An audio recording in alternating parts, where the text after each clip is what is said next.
All right, so I think we might do this a little bit differently than we're going to do it, given the intimate gathering, which was nice. So my name's Shamal Idris. I'm the president of Search for Common Ground. We're an international peace-building organization. I succeeded the founder of the organization, John Marks, who is a real mentor and hero of mine in many ways.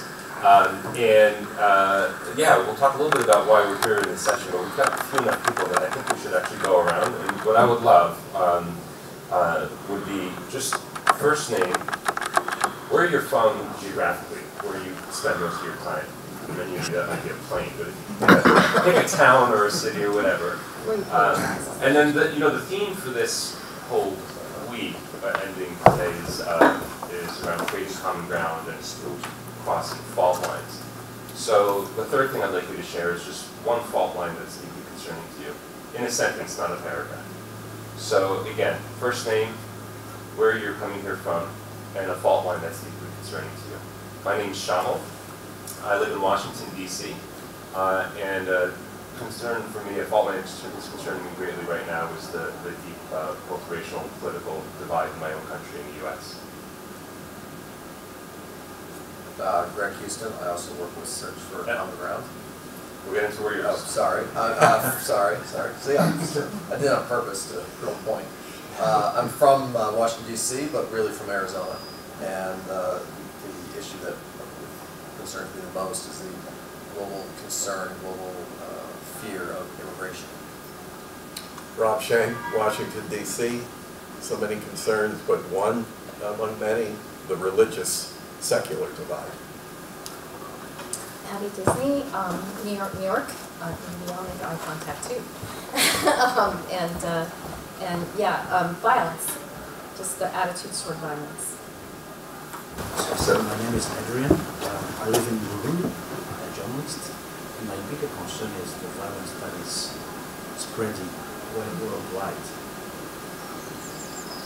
Derek. Charlottesville, Virginia. A personal concern is the racial divide in the American South, in a city that is dominated by two Confederate monuments to this day. Jerusha. I'm from Philadelphia, Pennsylvania, and my fault line of concern has to do with access to educational opportunity and education equity. Yeah, I'm from Sofia, Bulgaria. What I'm most concerned about is the global crackdown on human rights and the fact that in many countries, human rights defenders are being targeted in many different ways. Roland, after 20 years back in Amsterdam, with saying the lack of opportunity for many children youth to continue their education. I'm Kongif from Cambodia, and what I'm concerned about is the lack of affordable housing worldwide. I'm Michael Madnick, Washington, D.C., and I would say the demise of truth. I'm Alex Wolk. I'm in San Francisco, Bay Area, and one concern is sort of the rhetoric around in the United States around blue states and red states, and sort of the words and actions that are used to sort of perpetuate this divide within our country. Hi, I'm John Marks. I live in Amsterdam. I'm concerned about virtually everything I've heard around the table, so I'll add one about the deterioration of relations between the United States and Iran, which I work on to stop. Hi, my name is Agnes Simon. I'm from Burundi. My biggest concern today is this and people's rights. So I think we'll leave this down there, maybe in the middle of the table, so people are going to talk later. So we've got one here, and I'm mic'd up. So, when I saw the theme of this week at the forum, creating common ground, to me it felt like much more than just a coincidence that we happen to have Search for Common Ground, words overlapping. It was the latest example of something that we're seeing more and more. We have offices in 35 countries, including Burundi and many countries undergoing severe violent conflict or trying to emerge from violent conflict or prevent it from happening. And we've been, over the last several years, getting approached more and more by institutions and individuals who, 10, 15 years ago, we would have had to beg to take us seriously. And government leaders, corporate leaders, multinational corporations, and we've seen that concern with dividing lines, fault lines, really exacerbated since the Brexit vote, since the election in the United States. So listening to the fault lines that you all just shared now, I heard sort of two categories generally. I mean, one is around relationships, divides within our communities, the religious secular divide, US-Iran divide. The other kind of fault line I heard was about sort of equal access, whether to housing or education, or so the haves and have-nots, kind of as if use sort of shorthand. So I don't want to lose that distinction. But I guess what motivated me to seek with the forum, the organizers of the forum, whether we could do this session, is at least my hope that I'm right, that there actually is an increased awareness that the sort of old ways or traditional ways of dealing with difference or advancing change are broken, or they're at least having limited effect. And that's definitely what we've been seeing in the approaches from the governments and corporate leaders who've been coming to us, sometimes behind closed doors, acknowledging that they're failing and they know they are. Some of the governments where we work I would describe as being scared of their own youth populations. Corporations realizing, especially the extractive industries, the mining companies, they can't, secure their 40-year investments, their 50-year investments, if all they do is sign an agreement with the government that may not be very representative of the people, if they don't have good relationships with the communities. And institutions are just struggling mightily from where we sit to deal with the modern manifestations of indifference. So I wanted to share sort of two foundational beliefs and just get reactions here. A, do you buy them or not? And if so, sort of how do they inform what you've chosen to do? One, you hear a lot at the Skoll Forum, even before creating common ground in between, but I really want to dig into it a little bit. So humankind is interdependent, right? This is something we say a lot at Search for Common Ground. Hello, we're ready to pull up here. We've done a quick round of introductions, and we were just asking the first question. So if you grab that mic and just let us know your first name, where you live, and one fault line that concerns you, given that that's the theme of this week. But just a sentence on that last one. I'm Bennett Freeman. I bet you in Washington, D.C. What fault line concerns me most? I think the complete disconnect between senior political leadership and big sections of our societies in different countries, not least in the U.S. That's the biggest fault line. For one, as somebody who leads a bi-coastal and transatlantic life, professionally and personally, I feel like I've lost touch with the middle of my country. I think there are national parks. So to me, that's the biggest challenge. And his name is Bennett. Yeah. That's a good idea. Yeah. We have an welcome to the over-representation of Washington, D.C. Yeah. No, you're more than welcome. Yeah. Bujumbura and Washington, D.C. are the two strongest represented. So humankind is interdependent. First, who believes that? And you don't have to. I'm just, we say it around here a lot, but who doesn't believe that? Humankind is interdependent. We're globally interdependent. So if everyone, if you're thinking about it and you want to come back with a different view, share it. But what is that? I'd like to actually understand how that informs what you've each chosen to do. Everyone who's here is a change maker. That's why you're at Skoll, right? So how does that inform your work, if at all?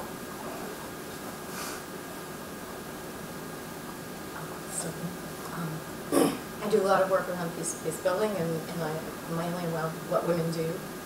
And I think that women are inclined that way, partly, God, there's, chromosomes and hormones and the rest of it. But the real reason, I think, is because we can't, in our lives, necessarily overpower people.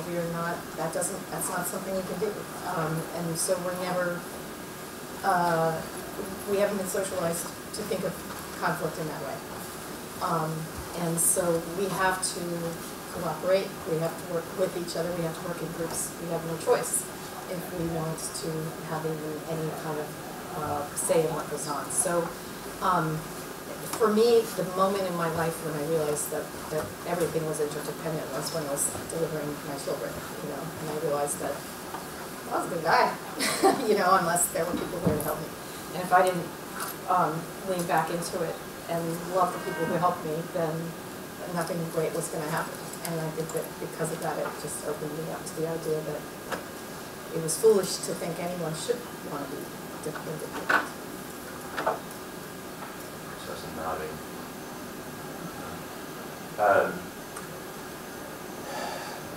Yeah, John.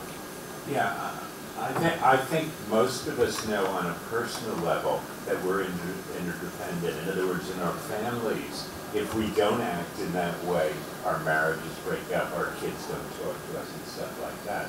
But people haven't made the leap into societal or across religions or across economic groups, across ethnic groups. And that's the problem. We know individually, but we don't know as a species.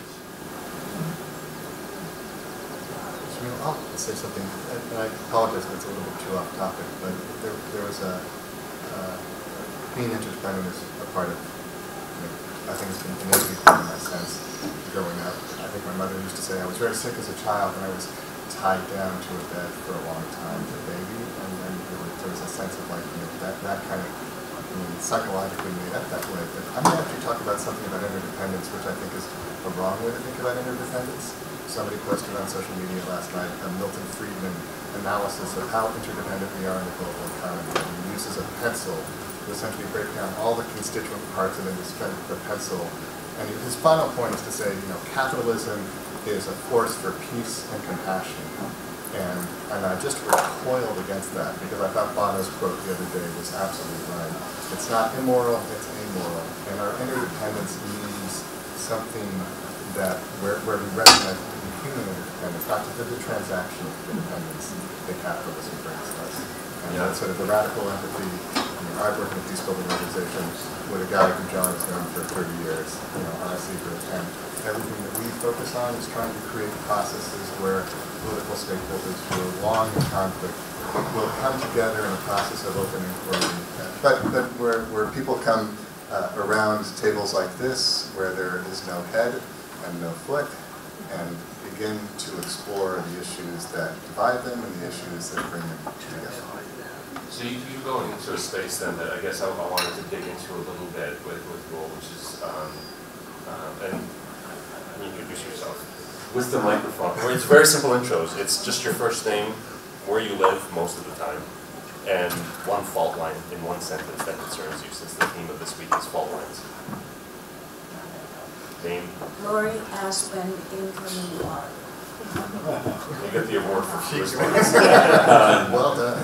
Well done. So many of the people that I know here at Skoll, who's working the small part that would describe like peace and conflict resolution as their primary, and the much larger that have many other causes that they identify primarily with,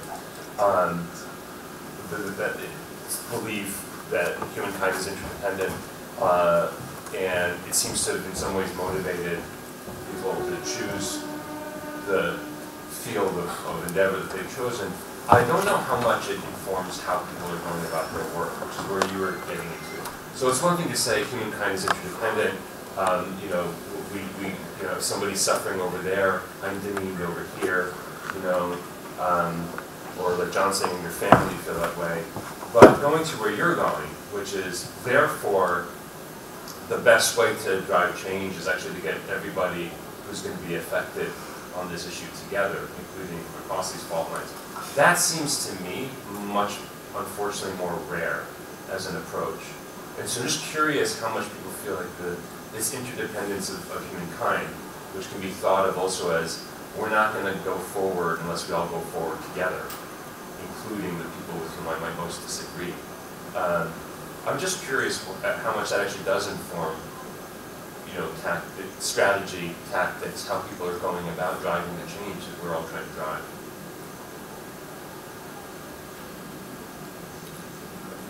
I'm a little shy only because of the overbearing presence of Washingtonians, so sorry about that. But it does make me think about my own community, which is the evangelical Christian world, and how, I'm sorry to say, often suspicious my family is on intentions. So it seems to me part of the conversation has to be, what is our intention? What are we reaching for? What are you asking of me in the process of dialogue, of collaboration, of listening? What do you expect of me? Is that part of the discussions to date in this setting? What do you think? No, I'm just nodding in affinity with the question. I don't really have an answer. Maybe part of the problem is that those of us who are, I'll just say it, liberal internationalists, globalists, I think that's a common glue that brings people to this conference, do have a shared set of values and interests, the shared vision of the world as we like to see it, and not to be partisan or ideological about it, but we are people who believe in tolerance and diversity, in equal opportunity, in addressing income inequality, and so forth. Those values and views tend to be located in the center, to the left of center of the political spectrum, and they're perceived by many in your community as somewhat antithetical to your values and views. And I would like to think that embedded in the history and theology of Christianity is a commonality. I've studied history at this university, and a lot of medieval church history, Reformation history in particular, and I know how deep the commonalities are, and I think that we need to excavate and elevate some of those common values that we've lost, and bridge some of the left-right and secular religious divides. Here, here. One way to drive change, I think, is sort of, and it's somewhat of, it seems to me, too much of a default way to drive change is adversarial in nature. So we each take the issue, everybody around this table think about the issue that most motivates you, or, most makes your blood boil, And then one way to drive change on that issue is to find your allies, identify your adversaries, and organize yourself with your allies to overcome your adversaries, right? And I, to be very open, I was very thrilled with the theme that I saw here. Some of the way that I've heard it talked about over the last couple of days has felt less to me like reaching across fault lines than we're going to better organize ourselves on this side of the fault line, because we are losing and we got to go to war better against the other side, and not entirely, but fairly heavily, I have to say. Literally the last thing I heard, I kid you not, as I walked in here, I walked past two people who were going up to, I think, the pyramid room, and one of them said to the other, I genuinely think he's an evil man. As they walked past me. I don't think they were talking about me, but the point was, and the first, I believe the first sentence in the opening speech in that opening plenary where that got a really big laugh was, let's try not to talk about Voldemort. So, and everybody knew who he was talking about. So I guess what I'd be interested in doing is maybe just ask each person here to take the issue that really animates you, that is most motivating to you, the change that you'd like to see on that issue, and maybe just begin by just writing down who are all the stakeholders, meaning who are all the communities that will be affected by how that issue plays out, including perhaps those who most disagree with you on how it should play out. So if it's income inequality, if it's equitable access to education or housing, if it's, you know, specific on abortion or on gun control or whatever it might be. Just take a couple of minutes to map out the stakeholders. So who are all the stakeholders on that issue, and be sure to not forget, and in fact the intention to include those that you think might most disagree with the direction you think that issue should go in.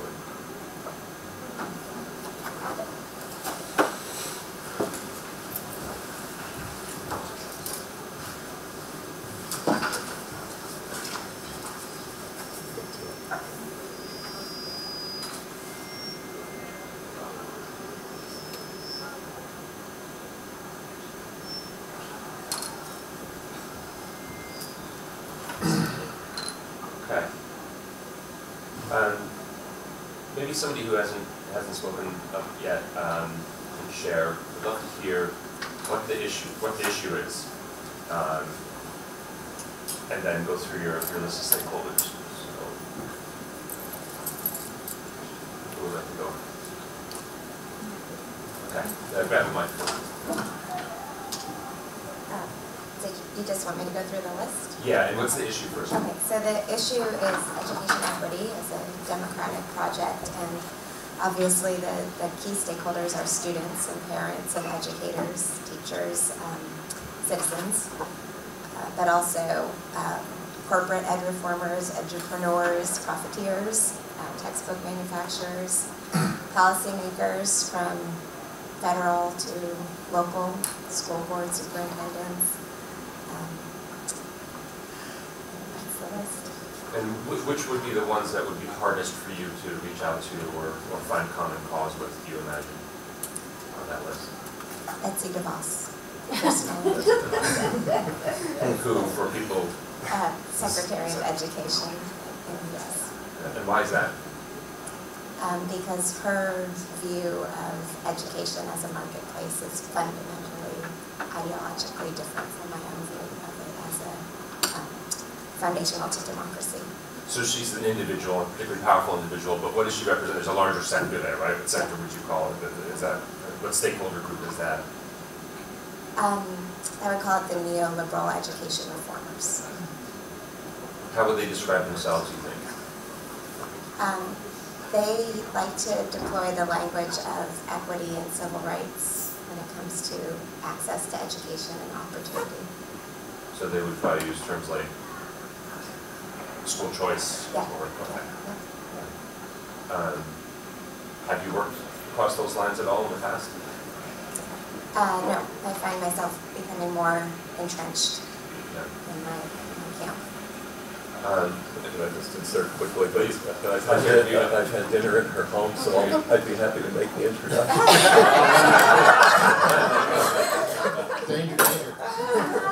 Well, you raise a good point. You raise a good point, which is the next topic of conversation. But before we go there, we'll come back to you. How about another one? Yeah, please. I'm a human rights advocate. Just one of the many issues I work on. And I chose something I've been focusing on for the past 10 years, I think, which is the human rights abuses of people with intellectual disabilities and mental health issues, which in Eastern Europe, a lot of them, thousands of them, are being closed in state institutions for their whole lives. So that's the issue. And the list of stakeholders is people themselves, their relatives and parents, the government, the general public, and then people who work in these type of institutions that are going to lose their jobs. So it's a very tough. Say the last one, the people who work in these institutions. They're like places where these people are being placed in. And you said we don't want to lose their jobs? Yeah, the people who work there. And that's a huge part of the issue, how we can't reform these places because hundreds of people are going to lose their jobs. So yeah, this is the list. And the way that I have been targeting this is through, first of all, investigations into these places. I've been doing undercover investigations in these type of institutions. So, to expose the truth, have the facts, but as the facts don't work anymore, and not just now, they haven't been working for a while, I think. in order to persuade people about something. I have been exploring different ways in which to make the public care. Because again, I don't know whether this is true for the whole world, but at least in our part of the world, you can't persuade the government to change the practice, even if you're a very strong human rights group, unless you have thousands of people, thousands and thousands of people pressing with you for change. So yeah, this is I think that this is my main focus right now, and the thing that I'm trying to do is how do I make people in today's world care about different issues that don't personally concern them. And we have been talking a lot during this week about empathy. So how do we foster empathy?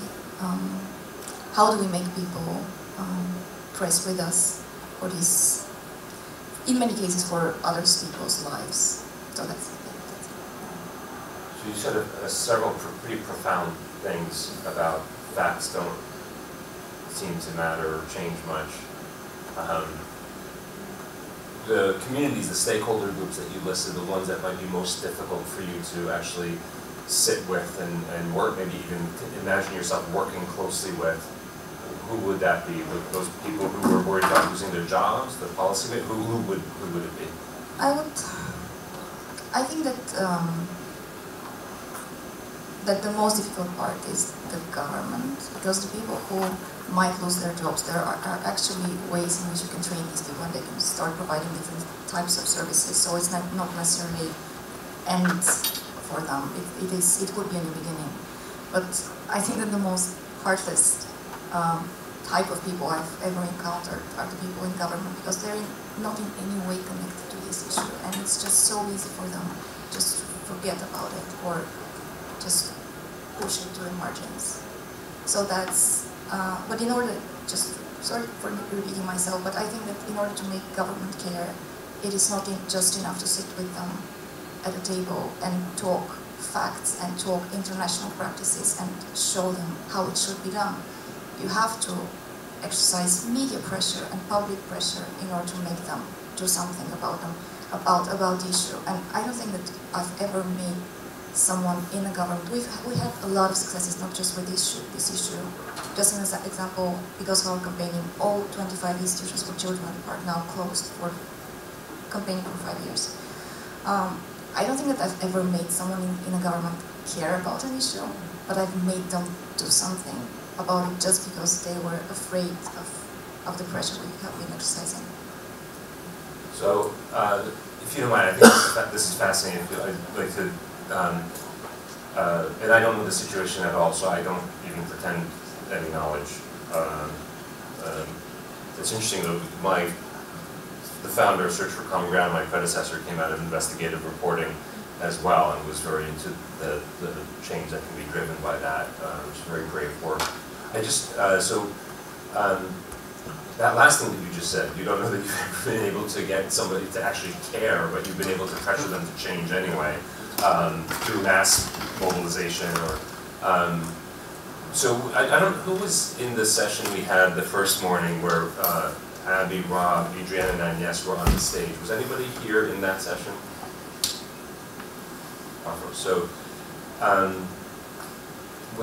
they can't recreate that. Well, one of the things that I shared there at the end, and that I believe they exemplified in the change that they've been able to drive on different issues, was a process that led to people actually caring deeply,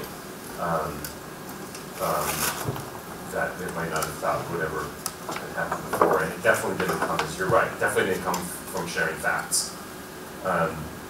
And one of the examples that I was sharing that has always inspired me, and one of the things I was excited that Bono was here, was if you haven't read about how Bono convinced a government representative, one of the most powerful senators in American history, the very conservative senator from North Carolina, Jesse Helms, to champion debt relief for Africa and then all other kinds of things. Bono built a relationship. He met him for hours and hours. He refused to try to embarrass him publicly. Many of his own friends told him to stop doing what he was doing. The Edge, his guitarist, told him to stop doing what he was doing. and he appealed to things that were important to Helms, his value system, his Christian principles. And ultimately, over time, they built a very deep relationship. And at one point, they told a story about, Helms breaking down and crying actually over the issue that until then he had been one of the biggest opponents of. And it triggered a kind of change that to me is, I don't want to pretend is easy or I don't know all the things, but one of the things that strikes me about that kind of change, although it takes a lot of time, is how sustainable it is. Because it wasn't just the votes, actually. It was actually something where he was able to get somebody to care deeply. And when I listened to the stories that we had in that first panel, one thing that, Abby, if you don't mind my sharing, that you said about how much, the two of you sitting next to one another and knowing that you couldn't stand Rob, you didn't think you'd ever be able to shake his hand when you first learned about him and his leadership on the abortion issue, was when you talked about, you can describe it yourself, you listened, you decided to listen without trying to convince him, just to begin listening to him, asking some questions. I mean, because for me, I realized that there would be no substitute for time spent together actually knowing each other as human beings, that was worth the investment and the patience, given that once we both understood each other as fully as human beings, then we could relate fully as human beings. I mean, I came from the kind of family that admires Rob. Sorry. And so I know I love my family, even though they disagree with me. So I know that I can contain both of those things. So, yeah, inside of a relationship, it's possible then to take on the issues that you think you're on the opposite side of. And then what you start to discover is you're not as far on the opposite side of a lot of things as you think they are. I mean, I'm with you in that I kind of think of politicians as in a different category. Because many people rise to levels because they actually seem to lack humanity. But I also know that for instance, the women in Liberia decided to pretend that wasn't the case. They decided to speak to the politicians and the negotiators as though they were human. And while not all of them became human in those moments, many of them did. Many of them, I think of it as remembering who they are. And partly because they were speaking as mothers, they were sort of evoking maybe an old self. And so I think that it's not a waste of time to seek out the human, even in the least human-seeming politician, and spend time with that aspect of that person. And I think that's what Bono did with Jesse Helms. Because, I mean, Jesse Helms could not have been more antithetical to every value Bono represents. And yet, and could not have seemed... Including his earrings. Yeah. And could not have seemed less human from the other side. And yet, Bono said to himself, well, okay, we're going to act as though he is and see what happens. I just want to make a very quick point. I think that's what we, and I'm not saying that I haven't tried. Yeah. I was just not successful in taking it here. Yeah, no, I understand. Michael, I understand. well, no, I just wanted to add, I wonder whether one of the reasons for that was, in the Bono-Jesse Helms case, there was a degree of parity in a power dynamic sense, in terms of their visibility and the power of their voice.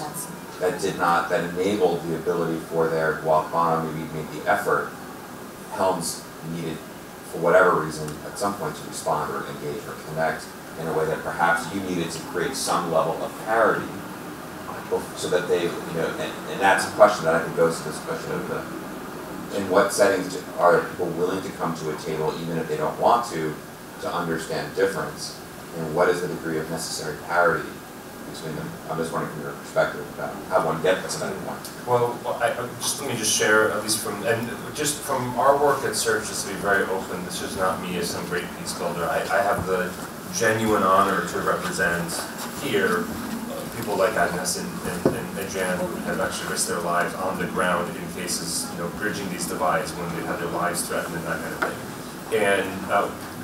And again, not to make any of it sound trite or really easy, but one of the things that strikes me is when you said what you said and Rob's response, Rob is a potential connector for you. And I'm going to get to your point through this means. If everyone could take one more piece of paper, we're going to come back to this, and think about that stakeholder group that you're most divided from, the one that you think was hardest, or you've tried and you haven't been able to break through to the humanity, or you can just take one. There's plenty more. And write down what might be your connectors. What might be your connectors to, if you wanted to have a conversation, develop a relationship, what might be effective connectors for you to build upon to establish that relationship? You can cheat because you can now say Rob Schenk as one of your connectors, but it doesn't have to be a person.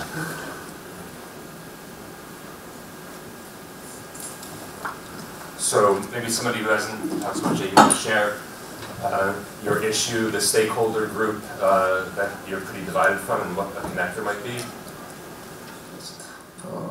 I'm coming from Cambodia, and what the issue that I'm trying to solve is the lack of affordable housing in Cambodia. And stakeholder, the government, NGO, civil society, community-based organization, and people itself, and even me as the social entrepreneur, bank and MFI, microfinance institution. And what I noticed about things that it's difficult to approach is related to bank or MFI. It's not for me to have a loan thing, but if people, when they buy affordable housing, they don't have enough money, so they need to borrow from bank or MFI. And what is difficult for bank is like they usually do it with the rich that have collateral, and the amount of loan is also like about 25,000 US dollars in my country. And for MFI, they not provide loan for those who, let's say, borrow around, for a house, 5,000 to 15,000, they don't provide. So usually it's less than that, and the loan period is also. So do you have relationships with people who run these finance institutions? Do you know these people? Yes, I know some, and I also have been connected by some people that they work with NGO, or even they are as an impact investor. But the category that I'm trying to approach is like it's difficult for them to change the system that really match with what I need on them. Okay, but you already have those relationships. You've been introduced by people, and you're working on it. Okay. How about, I'm interested whether there's someone who's, like you mentioned, with not only DeVos, but the whole school choice. I don't know how what is that. I think what people would call themselves is what the term that's difficult to use here. So let's get another example of one where it's really quite difficult, or you haven't been able to, or you haven't even really tried to reach across that divide. Is there anyone who wants to share one of those?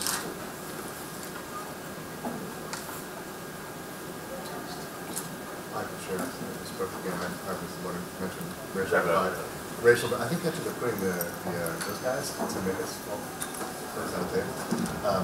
so for my issue of the racial divide in the South, particularly around Confederate monuments and the lack of civil rights monuments, I think largely the community that would be harder to reach are largely white adults who lived in the South, have a Southern background, many of whom by no means exclusively are economically disadvantaged, and who are protesting legally and through other means any attempt to recontextualize Civil War monuments in our community. And I think they label themselves heritage enthusiasts. They're proudly Southern. They definitely say that they're not racist, although I think that's a question, obviously. But I think there are ways, one of the principles that might work in trying to reach out to them is, we always think of conflicts in 2 dimensions, but adding a 3rd dimension, looking for the area where there might be commonality. And an idea that I had, because I've been thinking about this issue for the last 4 days, as I sort of thought is, we live in a community that's incredibly diverse, 35 languages spoken in our local high school. people from all over the world, but in the South, and I thought it would be interesting to have a Southern Heritage Day that was the global South and the American South combined. Focus it on something like cooking, because food happens, and so bring in Southern cooking and people, and bring in, you know, a big festival in our town. Because right now, when the refugee population gets together and it's food festival, it's a refugee population. It's not an American population. I mean, they're all Americans now, but there's not folks who are all immigrants, and we want to cross the boundary. That's my challenge. Yeah, when you invite us, because that sounds like good food. It'll be great food. What town is this? Charlottesville, where the University of Virginia is. Yeah. So just to pick up on this then, so there usually are connectors of one kind or another, and they tend to fall into these kinds of categories. And this goes to Michael's question about, well, do you need some parity? I think if you're facing a politician, if you're approaching a politician for a purely political purpose, and all you want to do is talk to him or her, usually him, about the politics of an issue, yeah, you're probably going to, in order to get in that room and be taken seriously and have the conversation, my sense is you're going to have to come with some weight. Mass movement you've mobilized, pressure campaign, whatever it might be. But that's one of about 100 ways that you could try to establish that relationship.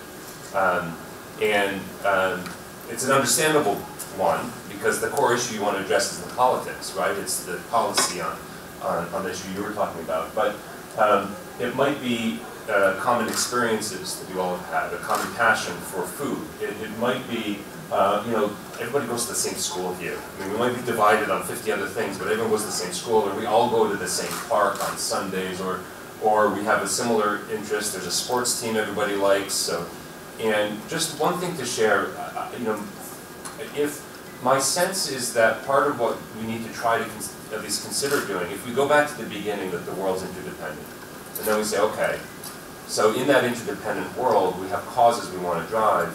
My sense is if we elevate those causes above our care for the relationships that exist across these stakeholder groups, we're always sort of instrumentalizing the other people. You know, that we're just seeing, you know, you could have approached Rob as nothing as a means to an end, and I don't think you guys would have formed the relationship you described on Monday as one of the deepest friendships you had. If all Abby cared about was, you know, your stance on gun control and not you as a human being. And similarly, politicians and people in these institutions are people. And one of the things that I've found with our programs around the world is how extraordinary some of our teams have been in establishing the human connection and how far that can actually go. So I'll tell you a very brief story about a team in Nepal as an example, because in some ways, you know, there were really terrible relationships between the police and the youth groups in Kathmandu, in the capital city of Nepal. There had been riots, young people had been throwing rocks at them, the police were reacting very heavy-handed, and one of our peer organizations did a survey of what the people thought of the police, and not surprisingly, the response was basically, we hate them. And the report was published, and it was very shameful for the police, and they didn't want to have anything to do with that organization, or actually any organizations after that. And our director of our program there, who was a youth leader himself, a very prominent youth leader that he'd come from the youth movement, went to the police station and began a conversation about, you know, what if we did a survey that was helpful to you in terms of finding out how we can improve these relationships? And what if we just said, we're not going to publish it unless you're comfortable with it? And what if you could help us form the questions? So with all those what ifs, the police said, yeah, okay, on that basis, let's do that. They did this survey. What was interesting is there are only two questions that the police asked to add. One was an open-ended question about what kind of resources do you actually think the police in your neighborhood have? Because one of the things the police complained about is that people have very unrealistic expectations of the police. So there's some places where we don't even have a bicycle. You know, people are expecting all kinds of. Second question was kind of sweet. Is there anything that you would actually thank the police for? Can I just elaborate on what you just said? Yeah. At Search Studio Jam, when we were organizing debates, first time people did not want to come to talk because they said, no, I'm not coming to discuss with that criminal, that bloodthirsty person, I'm not coming. But once they came, after the discussion, they discovered some human face, and then you see someone who takes out his card and says, "Where are you going to drink? Where do you usually go?" And then they exchange addresses, and then they say, "Let's meet again. Let's, you know." Then they start discussing without you as a journalist. So this is a kind of example of connectors as well, because you offer them an opportunity to discover the human face in one another, and then they start to meet without you between them. So connectors are. And you all played so Studio Jambo was the first multi-ethnic radio studio in the whole Great Lakes region of Africa, and it was started by these two and a handful of others right after radio was used to foment genocide in neighboring Rwanda, and they genuinely risked their lives to do it. And the Secretary of State of the U.S. and Secretary Kerry just last year credited them with preventing genocide in his view in the early 90s.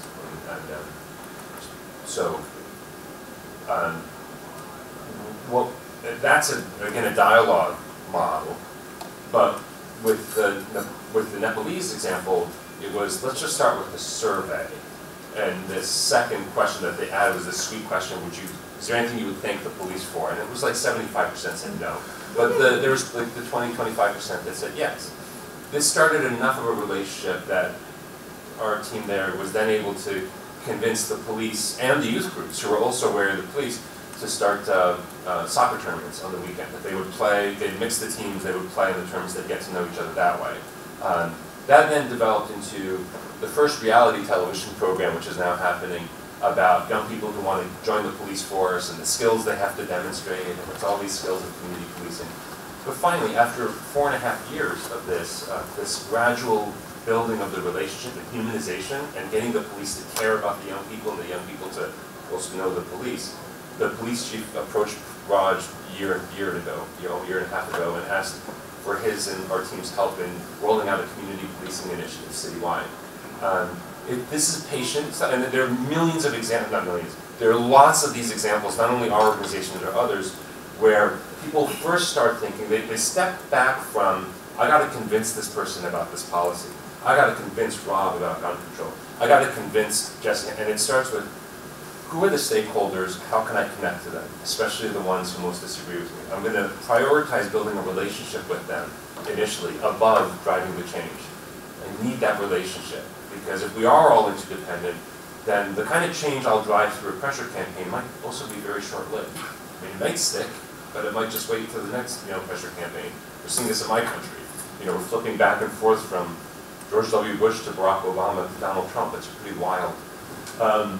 So that's just one thing I wanted to point out, is these sort of connection points. And I think you made a really profound point, that goes to how you connect with these folks. So facts don't change. So I just want to hear this a little bit more. You shared statistics, you shared facts with policy people, and that didn't necessarily move them very much. Is that right? Facts are the basis, and so we need to have our facts right without really trying to change. But facts are not enough, because facts, I don't think that also, yes.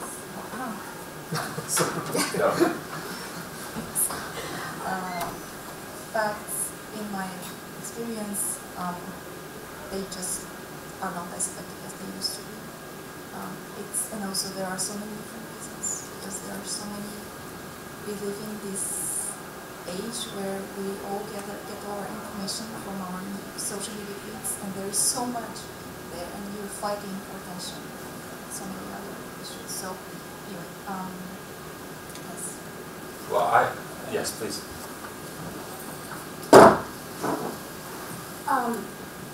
The examples that you give about the food fest, or the wrestling team going to Iran, assume a sort of a fairly visible shared place that is not political, is not about the issue, that allows connection. What about your kind of situation in which there is no shared, unless you find somebody in the government whose child is in one of these institutions? What about these situations in which, so I'm looking at income inequality, how do I get to Wall Street?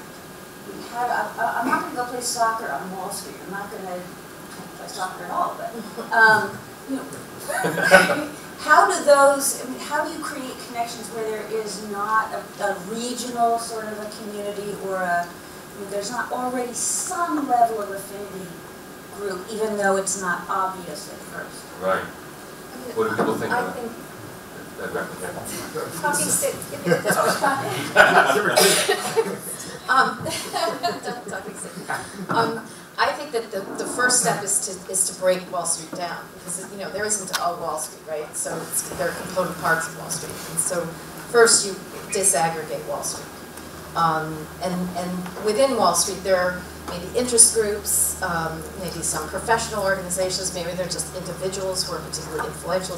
I think that's where you start, is to take what feels like a monolith and turn it into what it really is, which is an aggregate. Yeah.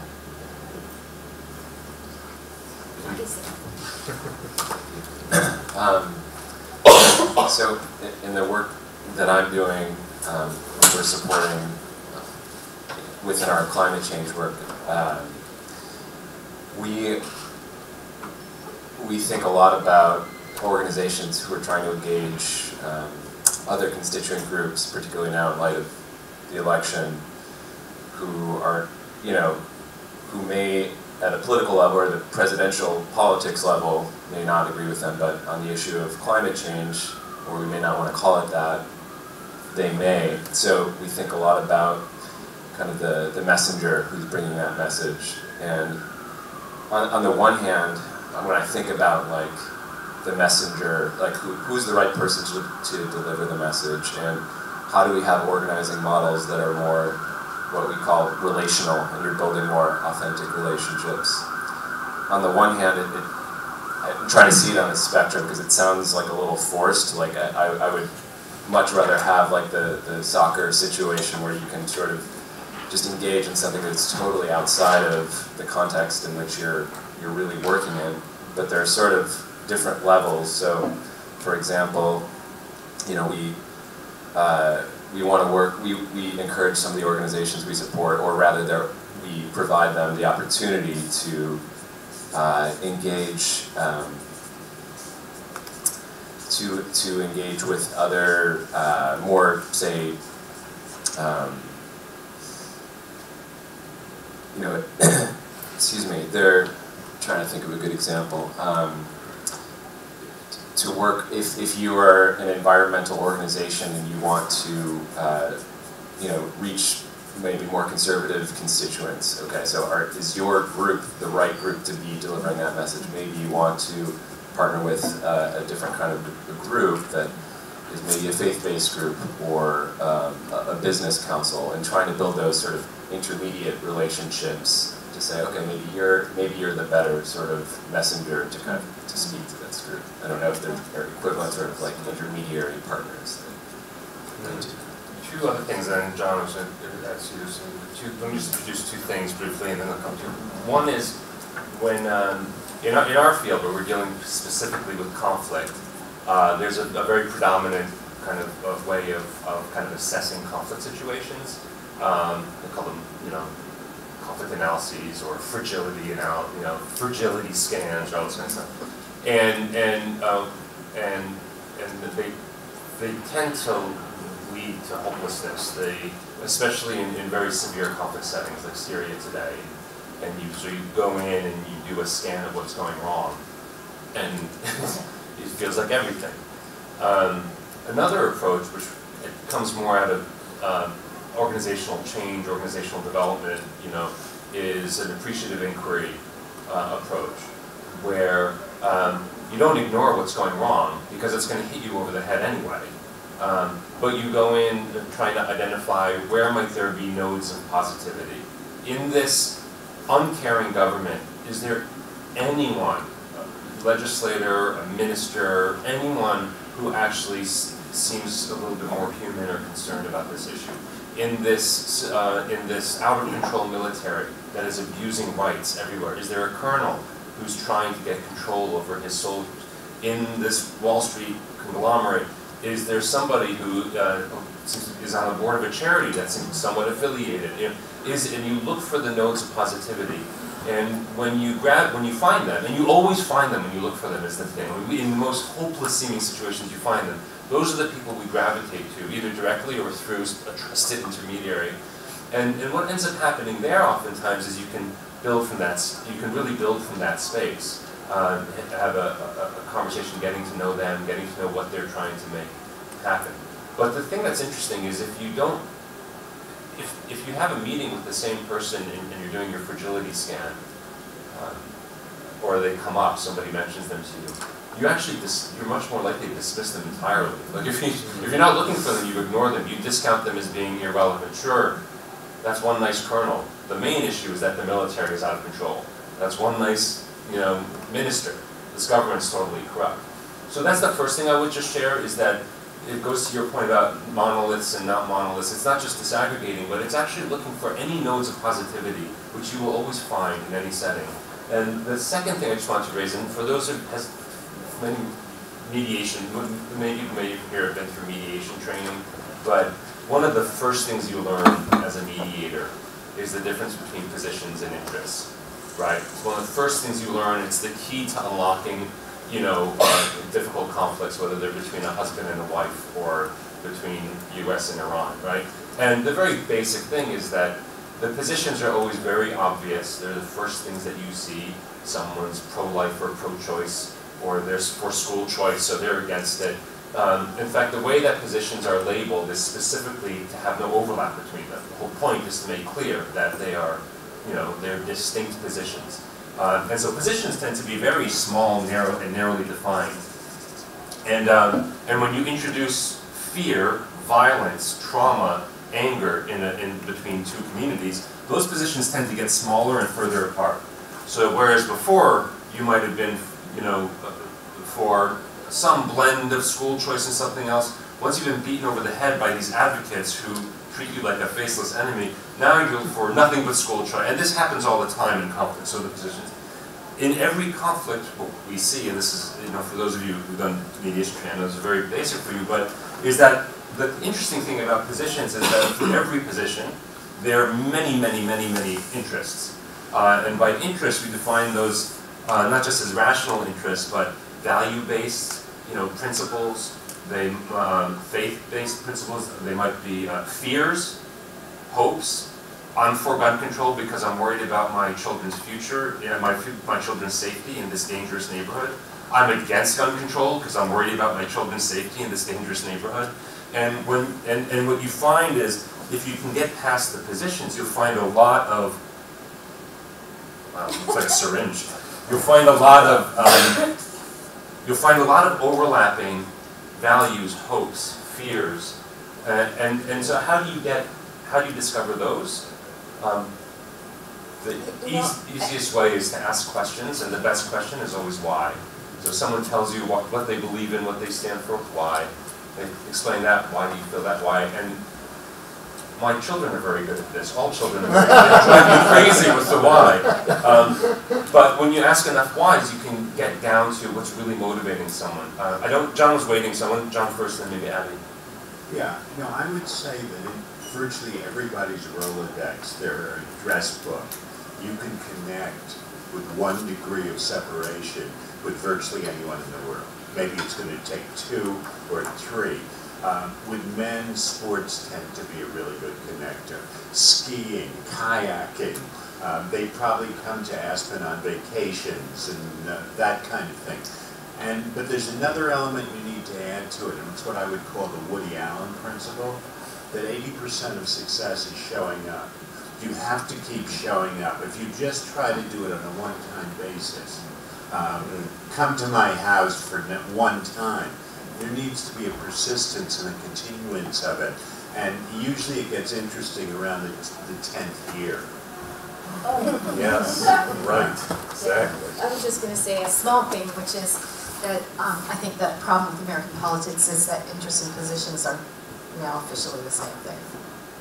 At this point, I mean, not really through and through, but I mean, the orthodoxy about Donald Trump and the religious right is the greatest proof of that now, because there's a series of positions that you have been willing to forego all of the values, interests, and the fears, and all the rest of them just to hold on to, because the penalty for abandoning the position is just too extreme. So, This isn't responsive to Abby's point, but it is a question that I've been struggling with. It actually goes to some of your comment about how you felt that you've heard a lot in the conference so far. People are sort of saying, let's fight instead of let's figure out how to make the common ground. And listening to the remarks around the table, I've been struggling of late between approaches to social transformation, in this case, more broadly, or conflict transformation, which are ones which focus on commonalities and on dialogue, and the experience of many people right now, which is to say, we got to just get better at doing what, coming from a cosmopolitan liberal view, what the moneyed conservatives have done in the far right. And in sort of listening to some of the discussions about environmental issues, I mean, yes, some of it's about getting to the constituencies whom we think we can persuade. And so maybe at the end of the day, this is not a well-formed question, it's about the principles that we use to build a broader consensus, not a full consensus, to achieve something. Or really changing, or is it more fundamental to that? This is something I'm struggling with about the ways in which, at least in our country, the dominant folks here well from the States, have come to live in communities and live with people who are very much like us, and we've lost the ability to communicate with others. Yeah. And maybe there's not a big wall there, but it is one that I'm sort of struggling with right now. So to me, there is a kind of strategic tactical reason why the common ground approach is more effective, and then there's a value-based one. And the strategic tactical one to me is, if you look at what's going on in the U.S. right now, the country is actually getting much less governable by anybody.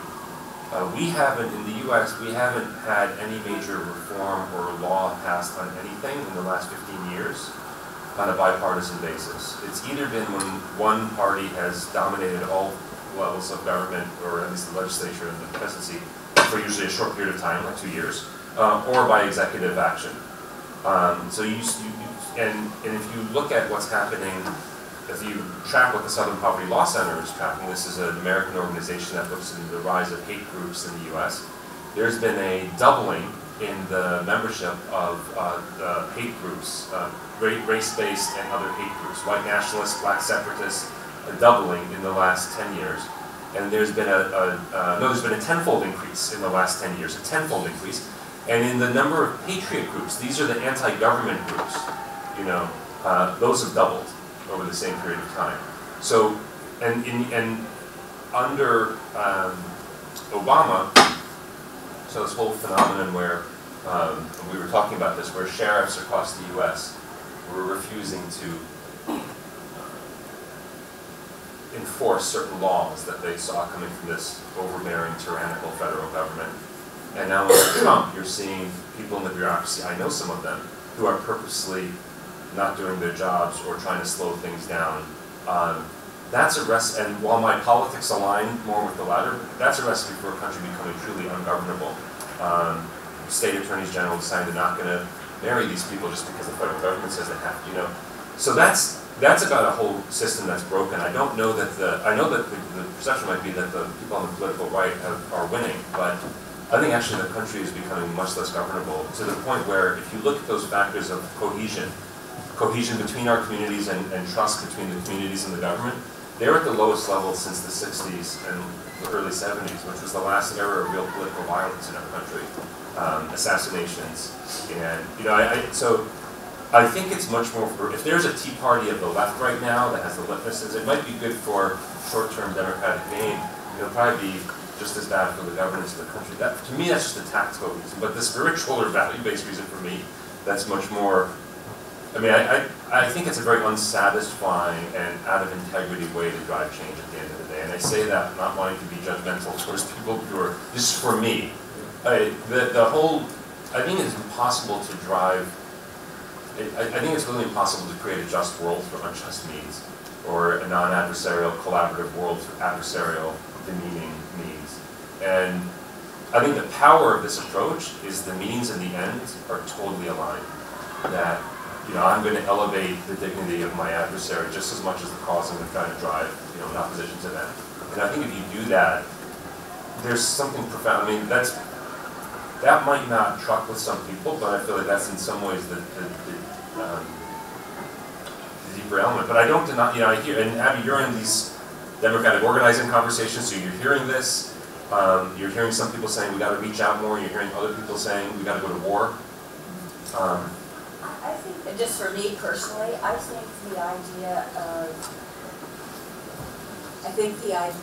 this is just personal, idea of elevating the dignity of someone who not only do I disagree with, but I think they are actively doing harm to others. That is the hardest piece right there. And to ask me to elevate the dignity of someone that I think is degrading people is the toughest struggle. Donna Hicks' Dignity book, if you haven't read it, get it.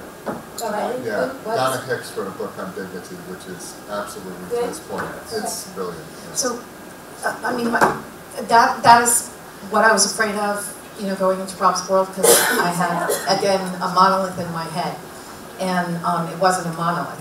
And again, my growing up in a conservative background helped me. And now this is really hard and an unpopular thing to say, because my parents were racist. But they were also capable of, at the individual, loving people. So that I know that there are bad actors, but they are also the minority.